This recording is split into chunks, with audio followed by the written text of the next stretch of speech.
Welcome to Before After Almost second bonus episode, our Q&A with the Sheffield Doc Fest in two parts.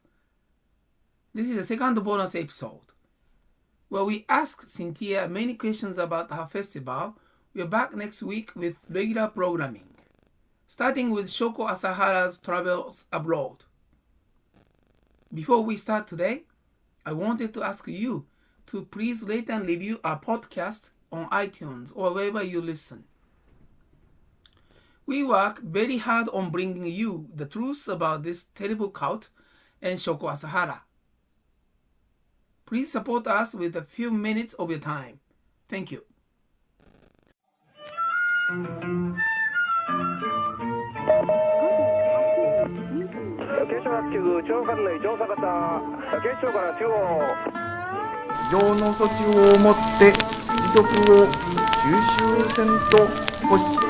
If you are a victim, you're a victim. You're not a journalist.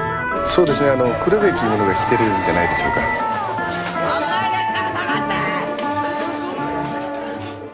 I'm Atsushi Sakahara, a filmmaker based in Kyoto, and the victim of the 1995 Saringas attack. And I'm Pearl Chan. I'm a film and birth worker based in Hong Kong. So I'm Cintia Gil, and I'm the director at Sheffield Doc Fest, a documentary film festival in the United Kingdom. Thank you, first of all, for inviting the film. We are really ecstatic to be there, and your festival has always been in our minds since last year, and so it's really wonderful for us to be able to play in the Cult Leader with you now as a world premiere, especially given the circumstances. It's really exciting that it's online, and for once I can tell my friends in the UK, like, please go see our film, because it's not just in Sheffield and no one has to travel for it, and it's really exciting. And I really wanted to speak to you because it's your first edition, I believe. And like when I was reading up about the festival, I understand that Luke left because he was just sort of tired of like the lack of international programming and how exciting the programming is. But I think you did an amazing job this year, and it's actually very exciting.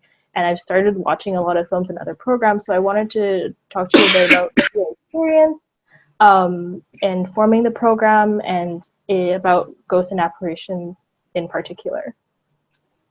Yeah, so we thought when we started thinking about which film strands we could have, we thought about, on the one hand, what kind of cinema we want, what kind of films we want to defend and we want to show, but also what are the main features in documentary filmmaking, the main, like big, as if we could say a map, what would be the map of documentary filmmaking today? And Ghosts and Apparitions is a section that for us was very obvious that it had to be there, because it's a section, a strand that deals with how is memory and history and fears and ghosts and myths taking form and shape and becoming materialized through cinema. Cinema since always has been an art of ghosts, right? Since the beginning. Cinema has been always and documentary a lot, there's an amazing work on that, has been the art of pursuing the invisible, what cannot be seen, what is behind the appearances, what is spiritual, and how can we give form, how can we give image and sound to something that is completely invisible and silent many times, right? And memory is something that is invisible and silent many times, because there are memories that only exist because we find words and we give our bodies to them, right? And so Ghosts and Apparitions is a strand that is very much about that. Films that invent, that have to go through a process of inventing a language to actually give shape and body to ghosts and to memories and to spirits. It's that. Wonderful. Atsushi, do you have any questions? not the question, but one thing which I forgot to tell is like Hiroshi was, when you ask me about how I structure the prepared, Hiroshi had a very strong motivation to contribute to this film too, which I had to tell. Without and his that determination, I couldn't make this film. It was his courageous to share his personal event. Absolutely. But yeah. So yeah, that's what I No, had but to tell. we can sense that, and we can sense the collective spirit of the film, Atsushi. I think that's very strong there. Actually. Thank you. Thank you. Yeah. Yeah. So Go ahead. no, not topic. Oh, okay. Then I have another question, Yes. which is like Sheffield is one of the, I know it's not the first, but it's definitely one of the earlier festivals to have chosen to go online. And even speaking with Mita when we were talking about coming to your festival, is that having it online means that it opens up the possibility of screening more short films or more mid-length films because you're not constrained by cinema space and logistics. So I was wondering, how did that change your programming this year? And what does it affect you? Yeah, basically how it affects you as a programmer. Mm-hmm. Well, it did affect the program. I mean, one thing that was really interesting for us was the fact that suddenly we didn't have to have a 6-day festival, We could have the online program for a month, and then we could have activities online, and then in the fall we will have some screenings, very few, but it doesn't have to be all packed, it can be continuing. So somehow the idea of not being packed within 6 days, but somehow, taking this as a challenge to be present and taking the time also and giving the time to people to enjoy the films was really important. Because, I read this article about these pandemics where they say, well, someone was writing, everyone is very fast, news are very fast, everyone is very fast about writing and talking about what's going on, but maybe it's the time to be slow, maybe it's the time to be more silent, to be more slow, to understand that things were going too fast. And so for us, it was a little bit also an opportunity for that. And the online program is, of course, it's different to program online because you don't have the slots, right? You don't have the physical schedule of a cinema. And so you don't have to worry so much about that. You have other kind of concerns. And one of the concerns is the fact that we are not there physically, to give a context to the films. So the films need, of course, we write things, of course, we do Q&As, but it's different. So the films need to be able to kind of exist in an environment that is it's a very difficult environment. The online is very chaotic. It has many things, right? And so the films need to have some kind of their own light to, that makes them stand out and speak. And so we tried to find films that were diverse between each other, like a little bit, not to be very didactic, but to open the festival to many different languages and ideas and topics and ways of being in the cinema and territories, to open to as many languages as possible, because for us it was really important that in the UK festival, where everyone speaks English in the UK, which is a language that is everywhere, we felt it was really important to bring different human languages. So we have 49 languages spoken in the festival. And that for us was really crucial, to give people the opportunity to listen to other human beings expressing themselves in languages that they don't understand. And they have to read the subtitles, but they have, it's a different sound. And this is opening people's also sensibilities, right? We open our souls when we listen to other ways of speaking, to other ways of seeing the world, right? Like Atsushi's film too, you know, this other way, this very unique way of dealing with the idea of being a victim of something and facing a perpetrator. It's very specific, it's very unique, and it's important that we are touched by this.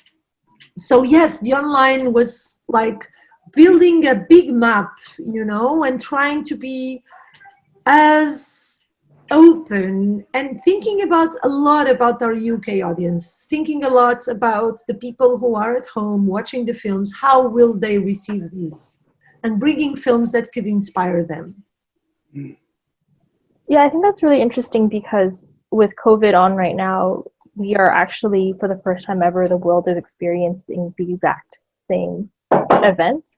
And so there's no reason why like we cannot hear each other's languages. Like it's really wonderful to have such an international program and to be part of that program.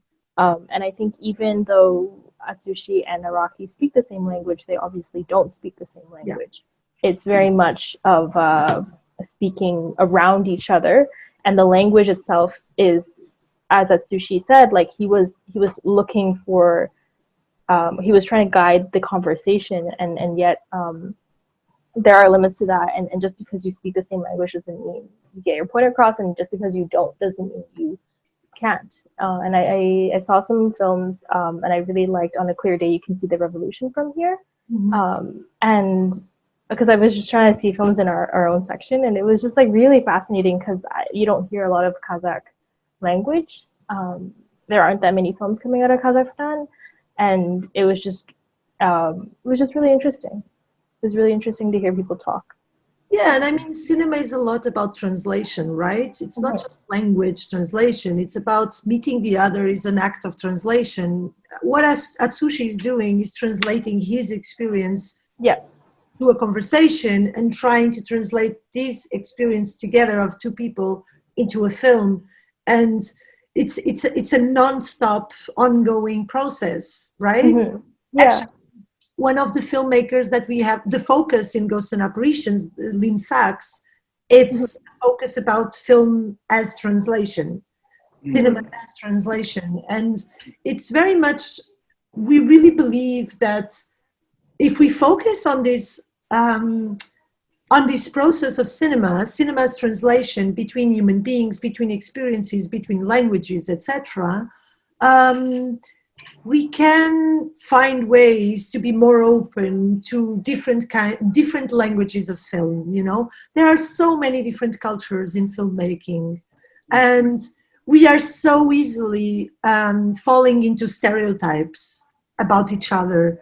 And when we fall into a stereotype, we're just being closed. We're just being insensitive. And so this idea of allowing each film to breathe for itself and to speak for itself without needing to have a major language that everyone knows, you know, and existing as it is. And we think it's a very actually political, crucial gesture. Mm-hmm. Yeah, thank you so much for taking the time to speak with us. It's always really interesting to see how programs are put together because often people think that often the work is not done, and I think it was really well done here. I'm really excited to check out the rest of the program. Thank you. Yeah, Atsushi, you have anything else? I'm glad you felt that. Thank you. Do you think that speaking of the documentary itself, because see, I used to work in Silicon Valley for a while, very short time. Then technology changes so much about anything, right? So that's so about the documentary too. My film's opening shot was shot by iPhone. So then everything changed. So now I think making a moving image is getting closer and closer to the pencil or pen. Mm-hmm. Then that forces us to be an author or personal, how can I say, writer or personal expressions, you know? Do you think that that trend goes to more and then more, how can I say, more documentary films is going to be?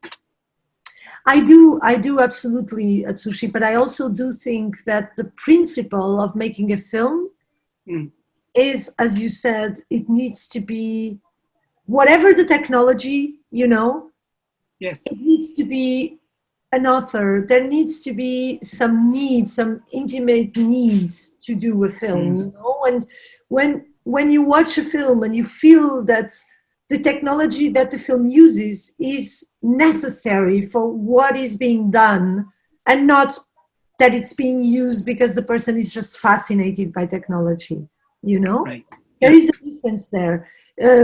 I think iPhone or the best 16 millimeters camera, everything is possible as long as, I always say, form imitates content, you know, as long as somehow there's a poetics built with it, you know, and the technology and the form builds on that poetics, and so we see that.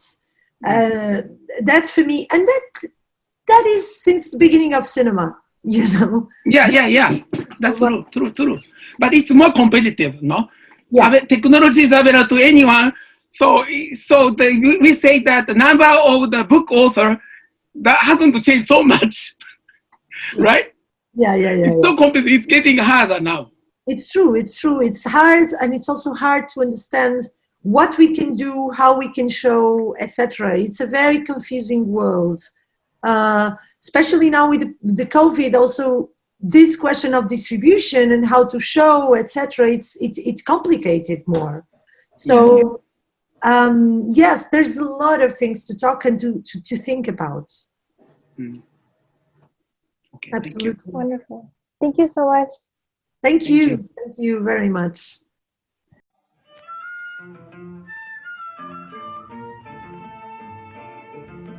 Please listen and subscribe wherever you listen. Review and ratings helps other people find us. Thank you for listening. Reach out to us on Twitter at @BeforeAfterOmo.